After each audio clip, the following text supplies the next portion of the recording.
It's a powerful exercise because one of the hardest things that I had to get comfortable with over the last 3 years was receiving without being able to give anything back.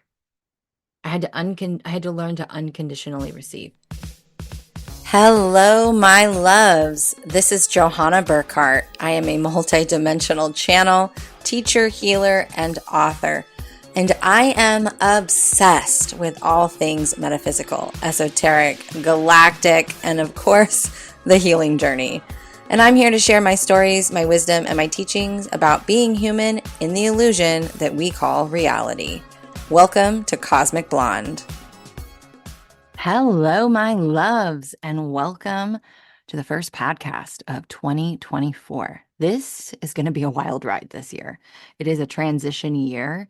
I did a whole episode, if you want to go back, on 2024, and we kind of talked about what you can expect from 2024 and moving forward. So if that calls to you, please go back and listen to that episode. But I thought it would be an awesome experience or an awesome opportunity to start off the first podcast of this year by talking about 6 messages from the guides that have the potential to change your life. And so I thought that these 6 were a little bit more unique than the ones that we hear all the time. And these messages aren't easy necessarily to implement into your human life. They are not messages um, that I have even embodied fully, not all of them anyway. They're ones that I practice and that I have to often remind myself of as well. And so what we're going to do is go through them and just kind of talk about them, have a little bit of a dialogue as we go through and I read them off because I kind of went through my iPhone notepad, which if you've been following me and heard me, I'm sure you've heard me say before, like that's the holy grail of channeled information because anytime I'm anywhere and a message just drops in, I'm constantly putting in there. I have like 4,000 messages on my iPhone, the note on the notepad, you know? So if I ever die, that's the holy grail. And then I pulled some from my journals too. So there's probably a ton more, but I didn't want to overwhelm. And I really felt that this would be a good opportunity for these messages to kind of be seated in whoever's listening as a frequency that can grow and expand their awareness. And you can kind of allow yourself the opportunity to contemplate and observe how this shows up in your life, how your beliefs align or disalign with this, and where you resonate in between, right? How you want to shift or change. So this is just an opportunity for contemplation, for activation, and more self-awareness. And I thought, what a great time to do this, right? The very first podcast of the linear year, because we know this isn't the real new year. Well, most of you should know, but it is the linear calendar year, new year. So either way, um, we have decided to do that today. So the very first one is true success is no longer being led by success or failure. So let me read that again. True success is no longer being led by success or failure. And while this is a statement that has the potential to change your life, it's really important for people to get it programmed into their mind that failure is the path to success. It just is. And the more times that we fail and can get back up, make some tweaks and adjustments, and step forward again, the stronger and more resilient and more trusting of ourselves we get. The ancients, the collective beings called the ancients, they deem failure as isolation. And that's interesting, in my opinion, because if you think about how many people isolate themselves when they think that they have failed or that they think that they have done something wrong or that maybe they are wrong, right? Shame and guilt.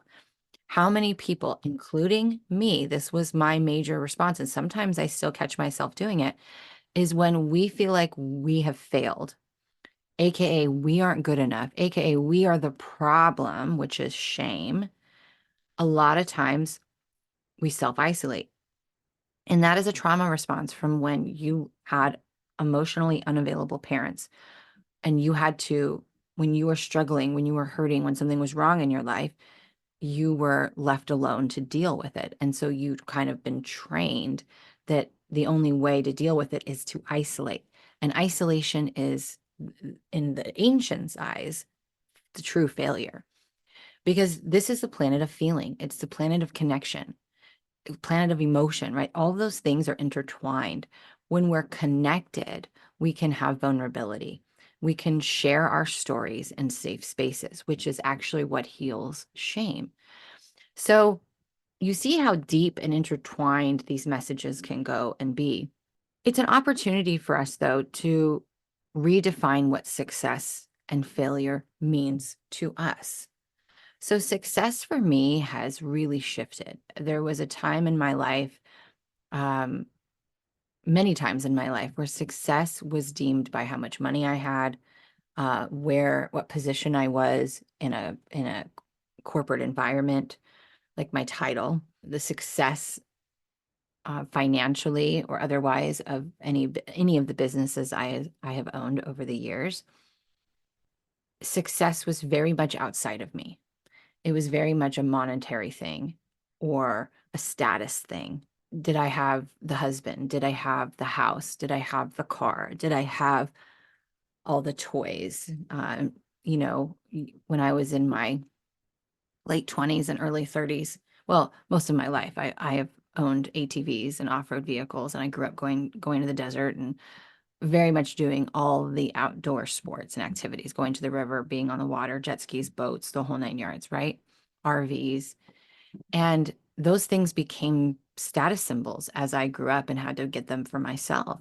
So those, owning those types of things, doing those types of activities, being included, it's kind of like that saying, keeping up with the Joneses. Does anybody actually know who the Joneses are? Because I think we've just created this. There's actually, now that I say that, there's actually a story behind that. And I encourage you to Google it because you probably find it about how that actually came about, keeping up with the Joneses. I don't remember it enough to tell it here, but I'm kind of chuckling in my head because I do have a faint memory of reading something about that. But anyway, we tend to deem success through comparison and judgment of ourselves against other people. And again, it's all based upon outside things. And while, yes, we live in a physical plane where money is a real thing and money is important and owning having a roof over our head and having a vehicle is important, all those things are important for our survival, at some level. They don't make us successful. It doesn't. Money, when we talk about money, I'm just going to talk about money for a second. When somebody earns money or comes into money, money reveals who you are. Oftentimes you hear people say like money changes you. No, it doesn't. It reveals you, right? So when I came into a large sum of money, it revealed who I was.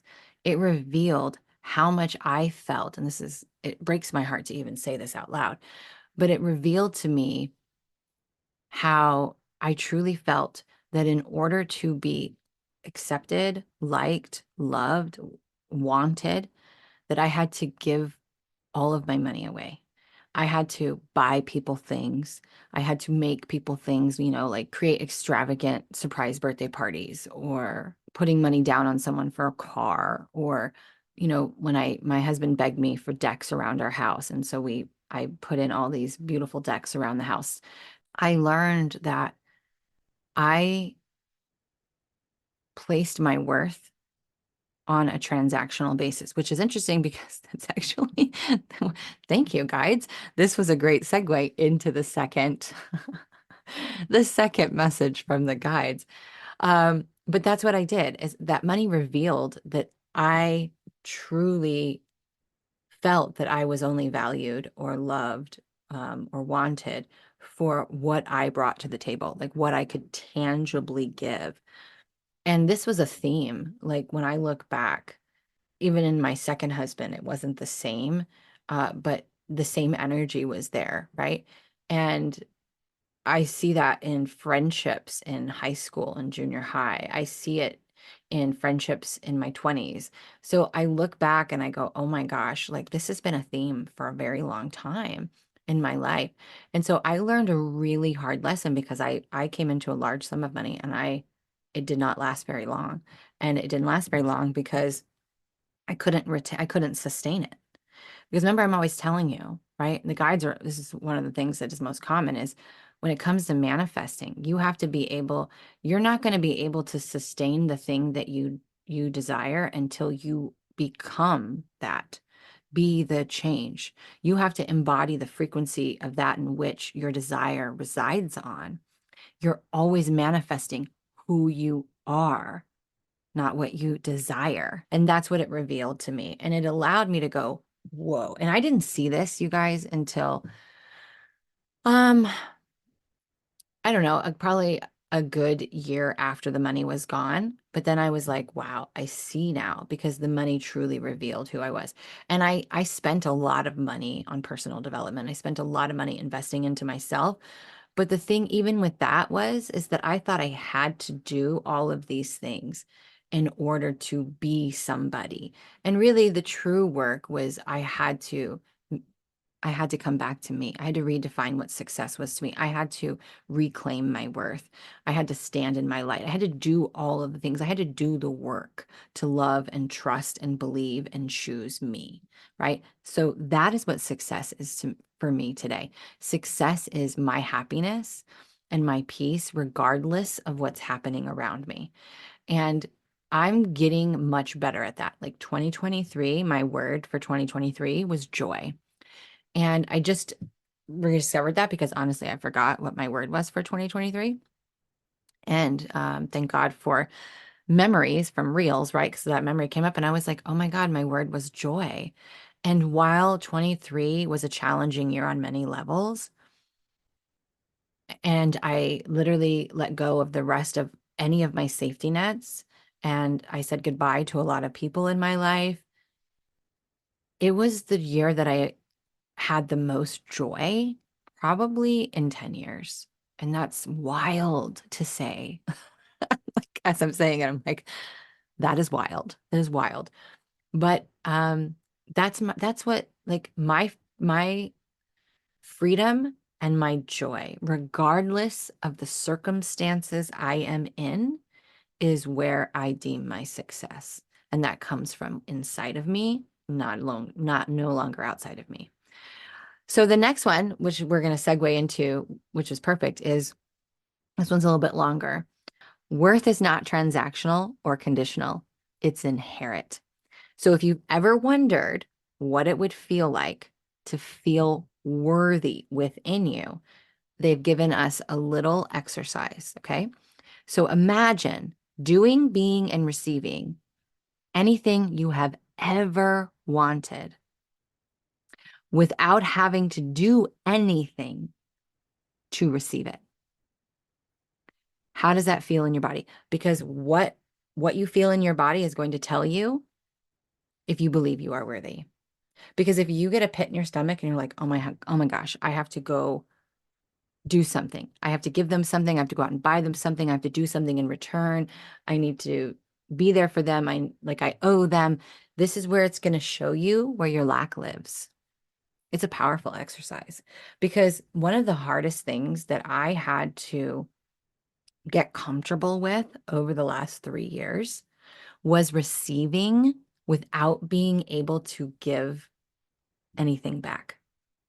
I had to learn to unconditionally receive, whether that was Christmas gifts or birthday gifts, or random gifts of people wanting to help me along the way. Because over the last 3 years, I've had to ask for help more so than I've ever had to do in my life. And that needed to happen. That needed to happen. That experience needed to happen because my entire life I have only been able to count on myself. And I was never comfortable or never felt safe to receive from someone else unconditionally because throughout my childhood and throughout my 20s and early 30s, right? Whenever I received, it was either transactional, meaning they were expecting something in return, They hung it over my head. Like I have a family member who has rarely done anything for me. Not that they are required to, right? But they maybe have done one thing and years later I'm still hearing about it. Like they can't let it go. Right? So it was never safe to receive because it came with what do you want from me? Why are you giving this to me? What am I going to have to give you for this? Whether it's time, energy, money, what am I going to have to give you for this? So I had to have the experience of receiving unconditionally from people. And it is so uncomfortable. It is so uncomfortable in the beginning. But the more you do it, where you just receive and accept, the easier it becomes. And the more you feel, oh, I am valuable without doing anything, because you are, whether you have money or not, whether you have a home or not, whether you're in a relationship or not, whether you have a job or not, whether you have children or not, no matter what, you are worthy just in existing, just in existing. Another great example of this is I had somebody give me a gift at Christmas time when I had not purchased anything for them. They were not on the list of people that I was buying Christmas gifts for.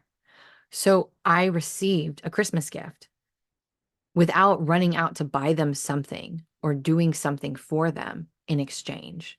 I just received it and said, thank you. I really appreciate it. I loved the gift. Because you have to remember that some people's love language is gift giving, and they don't necessarily need something back. Some people, they just love to give and love to do those types of things, right? So that's a good practice too. So the next time someone gives you a gift and you don't have something to give them in return, just receive it and say thank you.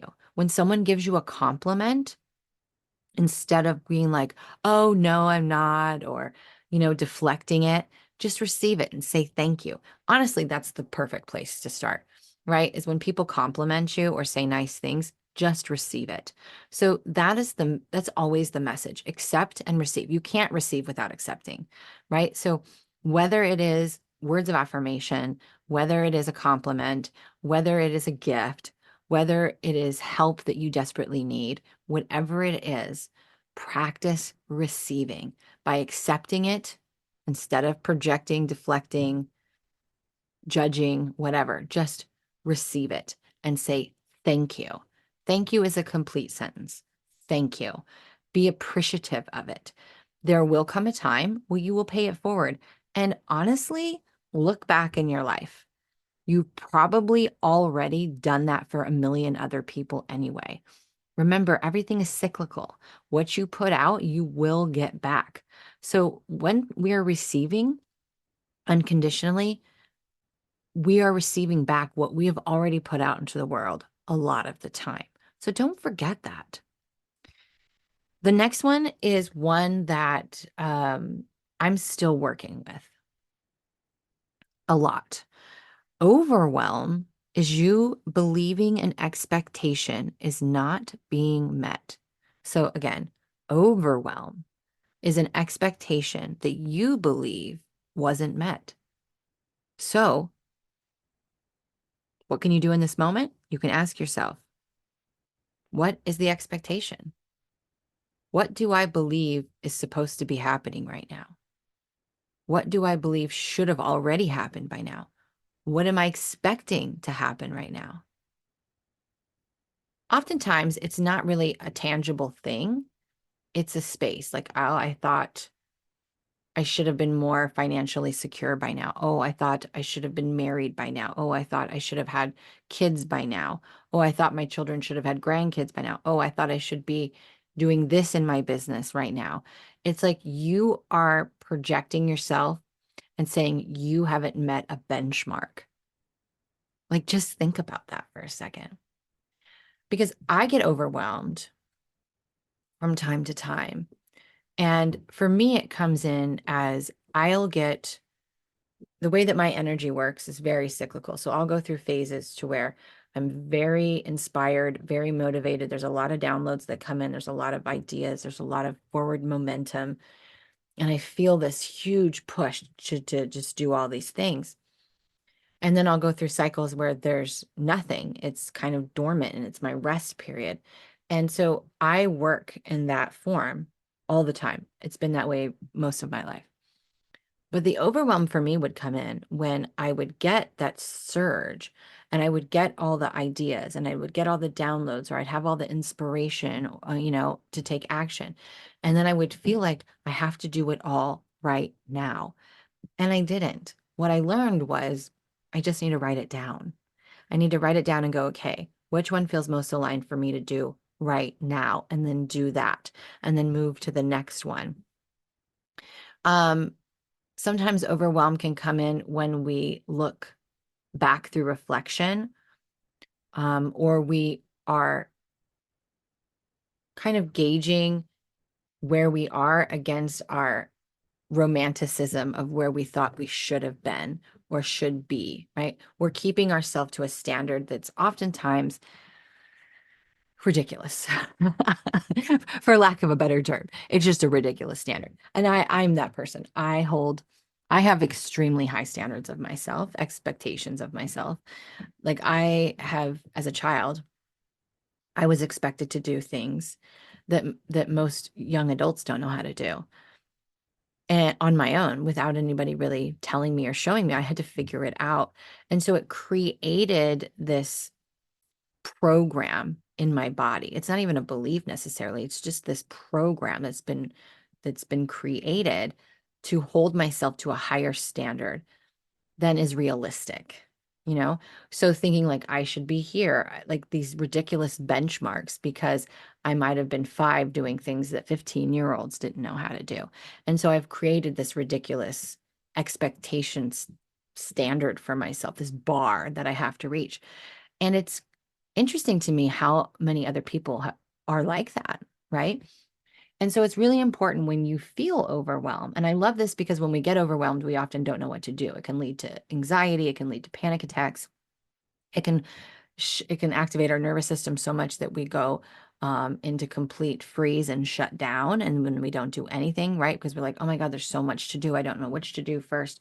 And so it's really awesome that we're doing this one because in that moment, if you can just remember that overwhelm is attached to expectations, and you can ask yourself, okay, what is the expectation here? Should I be somewhere else? Do I think that I have to do all of these things right now? What is the expectation that I'm placing upon myself? What is the expectation I'm placing upon myself? And how can I give myself a break and do one thing at a time so that I can exit overwhelm? Love that. Love that. Because what this is going to do is it's going to move you from disempowered to empowered because that's what happens. You're motivated, you're driven, you're whatever, and you're like, oh my God, I have all these things. And then your nervous system takes over because you allow the overwhelm to override all of that energy. And then it creates a traffic jam. And now your energy is literally wasting because everything's fighting to get through and to move, and you're frozen.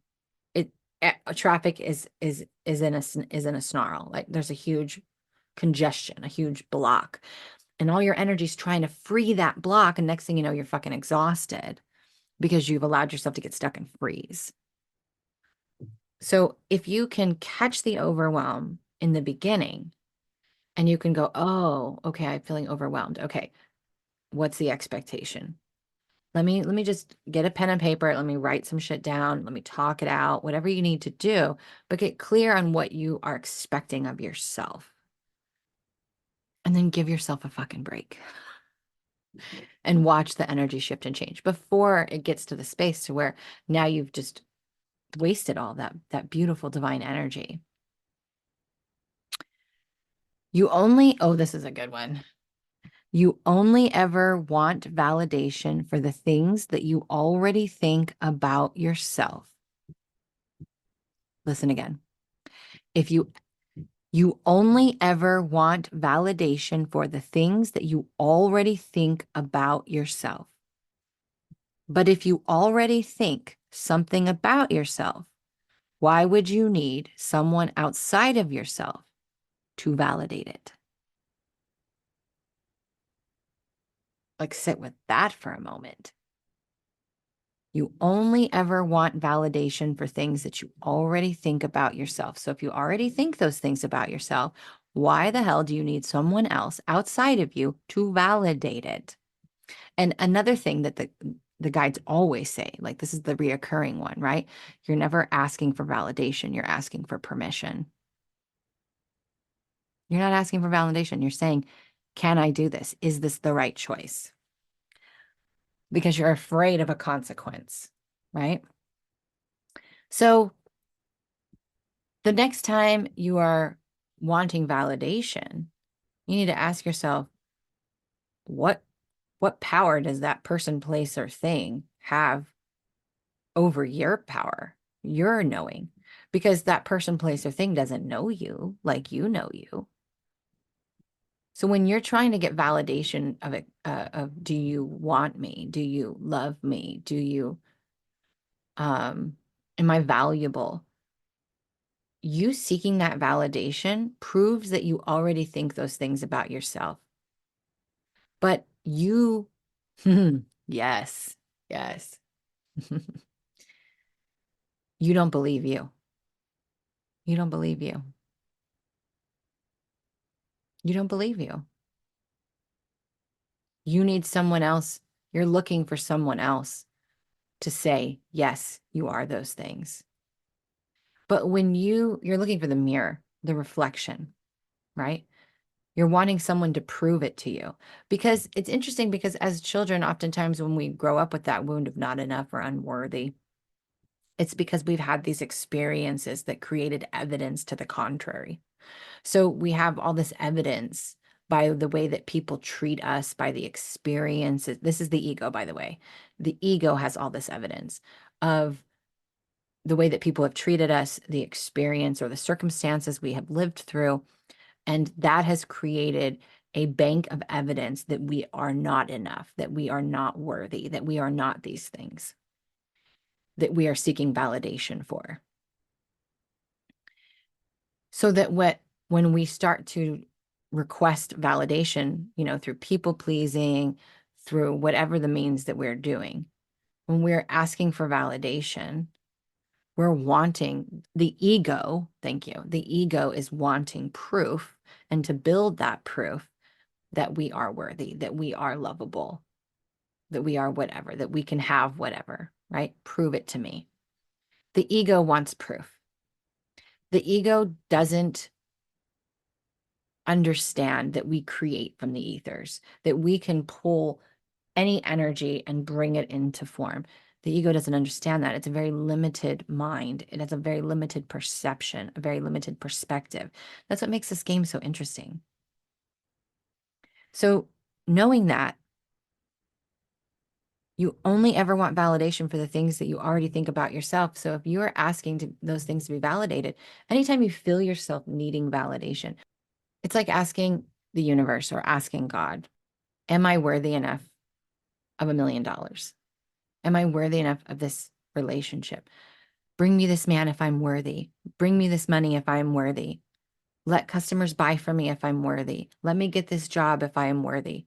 You already think you're worthy. You don't need those things to prove it. The proof is that we believe it. Our belief is the only thing that is needed.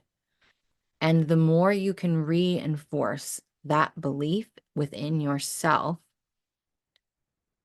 the stronger the reflection will be outside of yourself. Because here's the thing, when you are fully anchored in that belief that you are worthy, when you are fully anchored in the belief that you are enough, or that you can have whatever it is that you want, or that you can create anything that you want, you no longer give two fucks if anything outside of you is reflecting that back or not. You're like, I'm going to do it anyway. I'm going to keep going because I know it. And then all of a sudden, the faucet turns on and everything starts flowing. That's the key. You have to keep going, even though the evidence outside of you isn't showing it to you. And this is the hard part, even for me today. Total transparency, still a hard one for me. Because the thing that the guides always say is consistency is key. You have to, it's repetition. You spent most of your life having the beliefs and evidence piling up and reinforce that you are not these things. So when you go through an awakening, when you go through self-awareness expansion and you start evolving and you start doing the work of healing those limiting beliefs, however that looks to you, and you start to find your worth and you start to feel like, oh, I am enough. And then you start seeking validation for those things. The moment you catch yourself seeking validation, you have to remind yourself, oh, I already think this about myself. So if I already think this about myself, then I already must believe it. And I'm just seeking evidence to prove it's true. But how can somebody prove something that I know is within me? They don't know me. They're not me. And if everything's just a reflection of me, then all I have to do in this moment is reinforce that own belief, my own belief. I have to reinforce that knowing. Isn't that powerful? Not easy to do. I'm not even going to try and say that that is easy to do because it 100% is not easy to do. Okay. This is a good one. But this is one that people have a hard time with, and this one is a little bit controversial, and we're going to talk about it. So wherever you have an identity attached to a person, place, or thing that is not serving you, the universe will remove that person, place, or thing to strip you of the identity if you are unwilling to let go on your own. So one more time. Wherever you have an identity attached to a person, place, or thing that is not serving you, the universe will remove that person, place, or thing to strip you of that identity if you are unwilling to let it go on your own. I have a great example of this. For me, it's always relationships and money. This is where they strip me. When my father died, I lost all my safety. I had placed all of my safety within my father. And that happened at a very young age. My mom left around the age of 3. And for a child, when your mother just disappears and you rarely see her, and all you have left is your father, the fear of abandonment is astronomical. Like it is ridiculous. Whenever I feel my abandonment wound, I have so much compassion for the little girl within me because I can't imagine being 3 years old and feeling like you're going to be left alone. It feels like death. It's scary. And so I subconsciously anchored all of my safety into my dad. I didn't ever want to leave his side. He took me everywhere. I always wanted to sleep in his bed when I was young.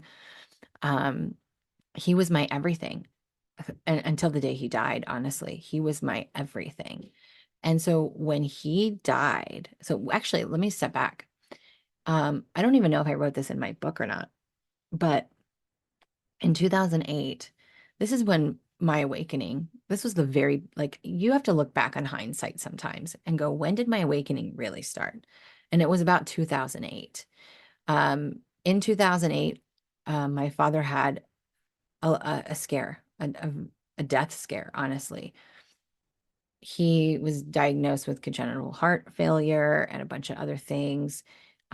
He was an alcoholic. He ended up in rehab. Like there was all these things that went down that for the first time in my life, I was like, oh my God, my dad might die. And I felt my safety being rocked. But at the time I was married. I had a bunch of other external, I owned a brick and mortar insurance brokerage. I had all of these other points of stability. So I didn't feel it as much, but this is when my awakening started. 2015, when my dad died, changed everything for me because then I no longer had my dad. I knew no matter what I did, no matter how much I screwed up in my life, whatever, I knew I could always count on my dad. I knew I could always go live with my dad. I know my dad would always be there for me. And not that he always bailed me out of situations, but he was my person. Like he's the one that kept me grounded and anchored. And I knew that he was my safety net. He was my safest person. When he died, all of my safety had nowhere to go. I transferred it into money. Um, and the little bit of safety was my husband, but really he wasn't much safety at all. So anyway, when I was doing things that were driven by needing money to feel safe, and that's important how I said that. When I did things or took action that was driven by needing money to feel safe, it would be taken away or not given to me. Because that lack thereof created the lesson that would evolve me the fastest. So even though it felt like a punishment, I felt like I was punished because money was being taken away from me or because I wasn't receiving it. What it was really saying was like, listen, this is not going to be comfortable and we're not punishing you. But if you can allow yourself to feel safe without those things, then you can have them abundantly.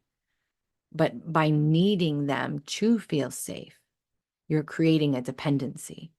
And we need you to depend on you. We need you to come back to you.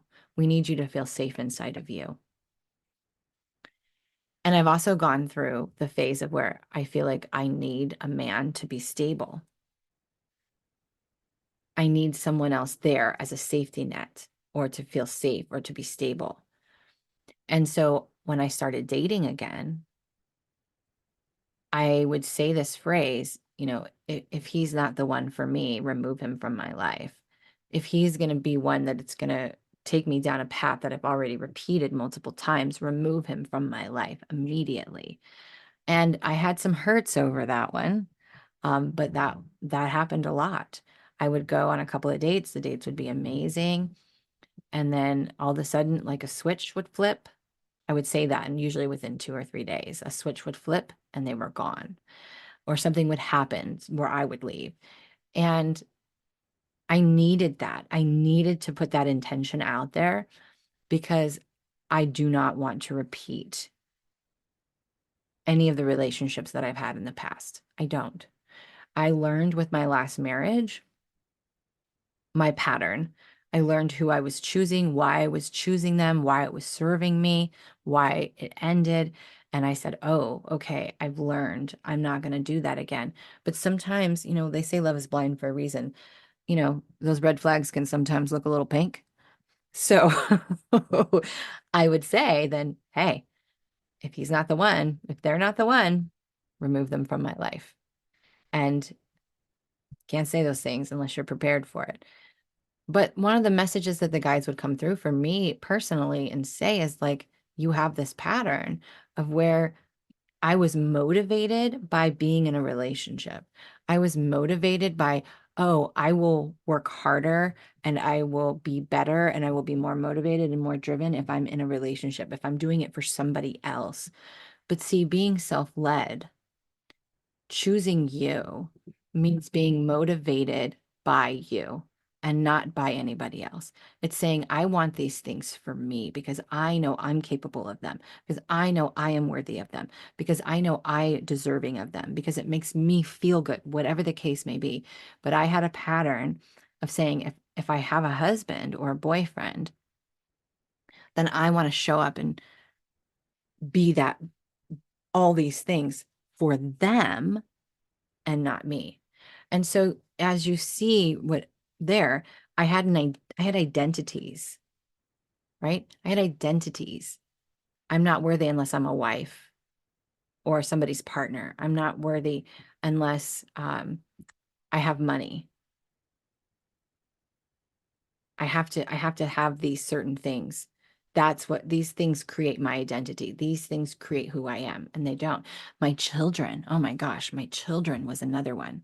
When I left my husband in 2020, my kids didn't come with me, and that's never happened before. Like my daughter, she's an adult, so that didn't really count, but my son was still a teenager and he didn't want to move with me because I walked away and gave my husband everything, but he didn't want to come. And it wasn't because of me. He had his reasons for staying with dad and staying there. And so for the first time, I had to live alone. And so I was like, oh my God, it's like I felt like my kids were taken from me because I had an identity attached to being a mom, right? So my identity was starting to be developed by if I have money, if I have a husband, if I have a boyfriend, if I have kids, if I have people to take care of, etc. And so those things literally from 2020, actually from 2015 on, were slowly being stripped.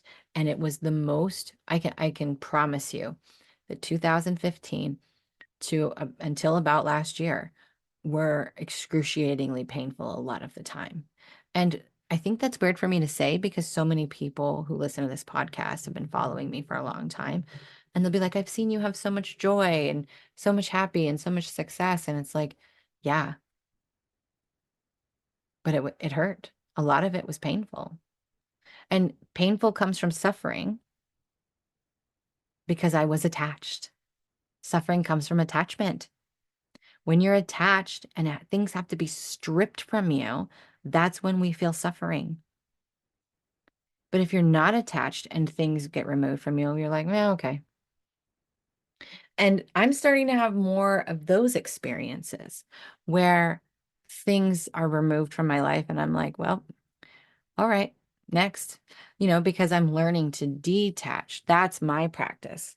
That's my practice is detachment. It's like one of the greatest lessons of my life has been a lesson in detachment. I don't think it's going to end anytime soon. I'm just getting really good at not holding on to things so tightly as I did before. Like the 38 special song, so many conscious influencers use this, and I love it because I love music. And I love that there's always metaphors and reminders everywhere, but it's hold on loosely. It doesn't mean you can't hold on to something. It doesn't mean that you can't treasure it and desire it and hold on to it, but you have to do it with an open hand, right? How many people have seen me do this on video before? It's like it can go and it can stay. But this, holding on tightly, this is attachment. And so when something is ripped from you, universe rips from something from you that you're attached to, it's painful because you're like, no, I want this. Let me hold on to this. But if you hold on loosely, again, like the song 38 Special, then it can come and it can go, and there's no suffering. You might still grieve, might still be sad, but it's not painful.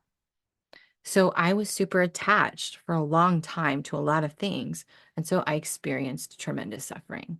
So the moral of this one is when things leave your life or are stripped from your life, or you feel like they're, stripped from your life, and you're looking at your circumstances, how you feel, the suffering you have is going to tell you your level of attachment. And so all you really have to do is practice letting go, accepting that that person, place, or thing was not serving you, and that there's a lesson. And once you learn it, then you can have those things without the attachment to it. And you actually can have more when you're not attached, because when you're attached to things, you build a wall around you. Attachment builds walls because you're collecting, you're holding on. So you can actually receive more and have more by being unattached or detached. This one right here, I think this is the last one. It is. So this one's a big one, but I absolutely love it. And again, this one is one that is sometimes hard for a lot of us. There's a handful of people in the world that have nailed this. But for the most part, this is something that is a lifelong message of practice, okay? There are no limits to how a miracle can occur in your life. There are no limits to how problems can be solved, how money can be made, or how things can be created, except for you. So let go of your expectations and preconceived notions of how things should be or how they should come in. Just be open that it can happen and let the universe guide you to your next step, even if that next step makes no logical sense. So this is a big one, but it the segues here on these that I picked and how they kind of web together is insane. I absolutely love it. You just can't make this stuff up. But so I'm going to break this down into smaller sections and talk about it. There are no limits. There are no limits to how miracles can occur in your life. There are no limits to how problems can be solved. Let's just start right there. What does that make you feel? There are no limits to how a miracle can occur in your life, and there are no limits to how problems can be solved, how money can be made, and how things can be created, except for you. Except for you. What does that mean, except for you? Except for you is the ego, because the ego can only conceive what it's going to lose. It can't conceive what it's going to gain because it can't conceive the ethers. It can't conceive the quantum field. It can't conceive it because it's not a tangible thing. It's it's not physical. It's not in form. And the ego needs evidence in form. The ego deals in form, where the soul deals in the quantum field. The ego creates from form, the soul creates from the quantum field. And we have to remind ourselves, this is the key here. This is the secret. To remind yourself you don't know everything and that anything is possible, because it is. Anything is possible.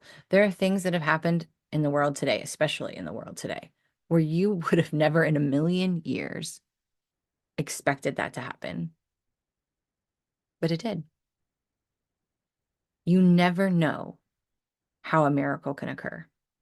You just never know. You never know how a problem can be solved. You never know when it's going to be solved. I had a problem yesterday and I was working through sitting with the emotions that were coming up, but I was also taking some action or looking to figure out if there was an action even to take. And I don't think there was. And so I let it go. And I remember I spent about an hour, it's about an hour where I was in the story. And I was like, no, shut my laptop, went upstairs, sat on my bed and sat with it. And I was like, this can change in 5 minutes. It could change in 5 minutes. This is a test. This can change in 5 minutes. I got to get out of the story. I need to get back into my body and I need to trust and I need to be in faith, right? This is something I teach. The things that we're here to teach are the things that we're here to master. We master what we're here to teach, I should say. And so I sat with it and I came back downstairs and I said, nope, no more in the story. This is just a test. It's going to be fine. And I said, I'm going to get back to work. And I started to get ready to get back to work. Guess what? The problem was solved in like 5 minutes. So that whole thing, like it started when I sat on my bed, I said, no, this could change in 5 minutes. It could change in 5 minutes. So I shifted my energy, decided I'm going to trust, I'm going to be in faith, I'm going to trust that this is going to work itself out. And what I'm going to be led to do, I will be led to do. And I let it go. And I said, okay, let's get back to work. Let's get back to focusing on what I can do and what I can create in this now moment. And even though I hadn't even begun to do it yet, I just sat down and was getting my laptop ready. I put my makeup on. I was going to record a podcast. Problem was solved. Literally, I sat down to do it. 5 minutes, problem was solved. So this yesterday, that's so funny. That yesterday is a perfect example of how there are no limits to how that miracle could occur. And I never would have thought that the problem would have been solved the way that it was. I wouldn't have ever conceived that. It just happened. There are no limits to how a miracle can occur in your life, right? My son is a miracle. My son is a miracle. After I had my daughter, I had a couple of miscarriages and one abortion that was medically necessary. And I really struggled. I had endometriosis really bad, which oftentimes happen when you have a baby. It clears the endometriosis, from what I was told back then. I think it might have evolved since then, but we're talking 20 years ago when there wasn't a lot known about endometriosis. And it caused me so much pain in my physical body to have endometriosis anyway. And I would get cysts on my fallopian tubes and I'd be hospitalized, and it was just a mess. And after so I had two miscarriages, and then I had the medically necessary abortion. And I didn't want to, I went on birth control. I was like, I'm done. I'm done trying. Because I always wanted one more child because I had my daughter at 17. I wanted one more child by the time I was 25. And that time had come. And I don't remember if I was 25 or 26 when I got pregnant with Austin. But anyway, I got on birth control. And I remember we were living on an acre of property, and it overlooked I call it the baby airport. It's the little town, little city airports. And it was overlooking the airport, and we had all this property, and this stork showed up. I think they actually call them cranes, but I called it a stork because that's what it is, right? It looks like a stork. It was the last 2 weeks of December. And somewhere I have probably hundreds of pictures of this stork, but I had a dog. His name was Buster. He was a Rottweiler Great Dane mix, huge, big old teddy bear. But he would chase this damn crane, this stork, around our yard, and it never left. And I'm like, why is this? It's so cool that he's here, but he won't leave. And he didn't seem to be too bothered by the dog. He'd just fly to another spot and, go back to whatever he's doing. Well, I don't know, January 2nd, 3rd, it was like right after the new year. I had gone, set up an appointment previously to go to a brand new gynecologist. Um, I had probably seen 6 or 7 at this point because I wanted to get out of pain more than anything. And so I was being consulted for a hysterectomy. And in order to go through the pre, the pre-surgery check and all of those things, they had to do a pregnancy test. Well, they did a urine test. And I told them, I said, all the times that I have come up pregnant, they weren't from a urine test. They were from a blood test. And this one was faint, but it popped positive. And I mean, it was very faint. So it was very, I was probably a month, maybe.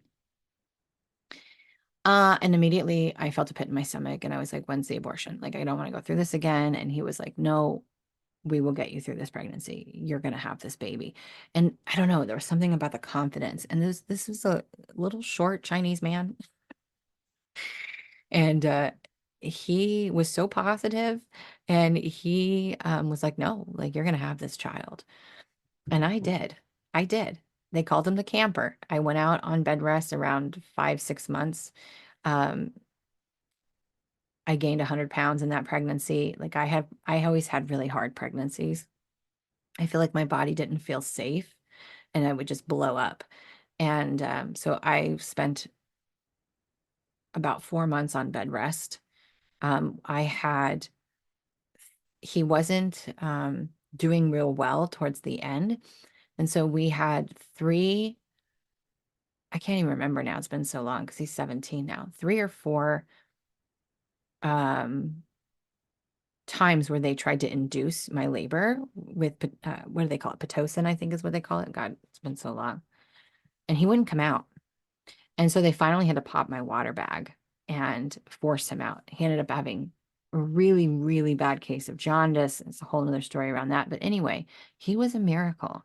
Like, they told me, so many doctors told me, you will never be able to carry a baby full term again. Like, you will never be able to carry a baby to term. Like, you just have too many issues, or it's unlikely.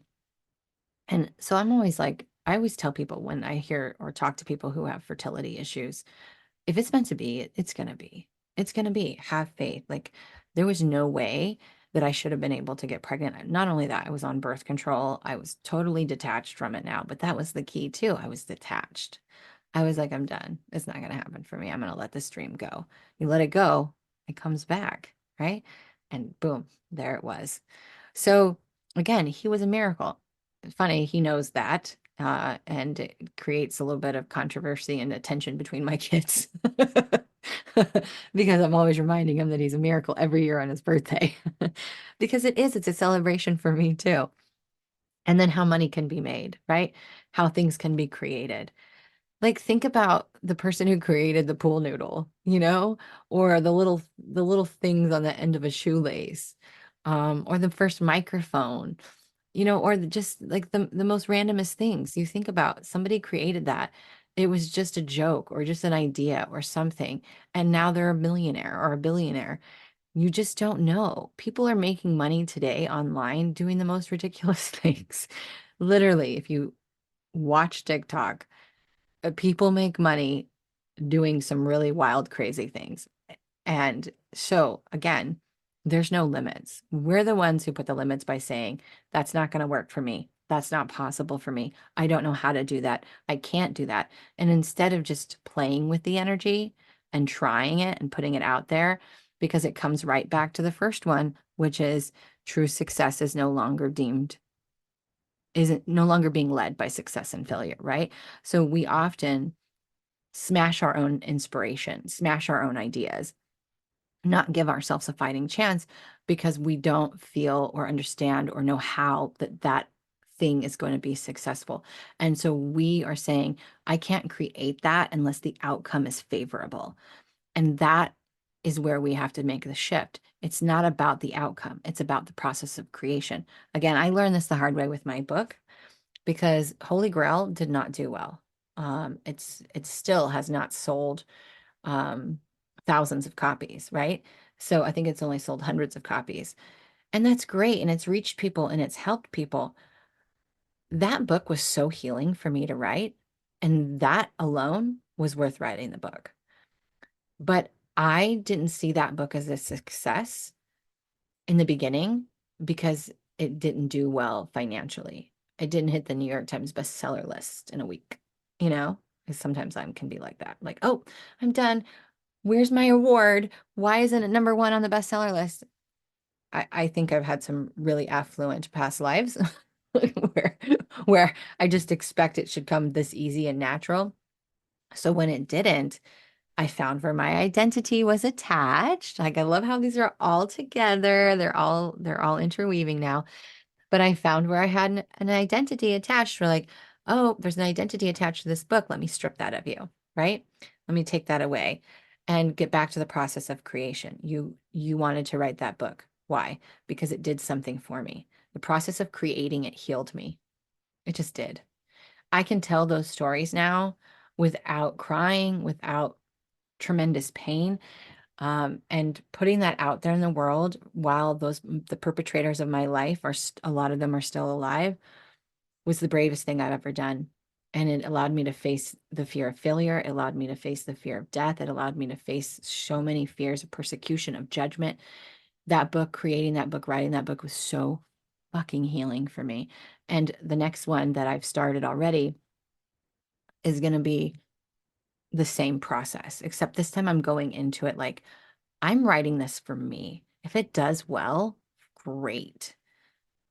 But at the end of the day, I'm doing this for me. It's the process of creation, right? So we have to remember that. We have to let go of the expectations, the preconceived notions, the outcomes, how it should come in, how it should be. That's all ego-based thinking.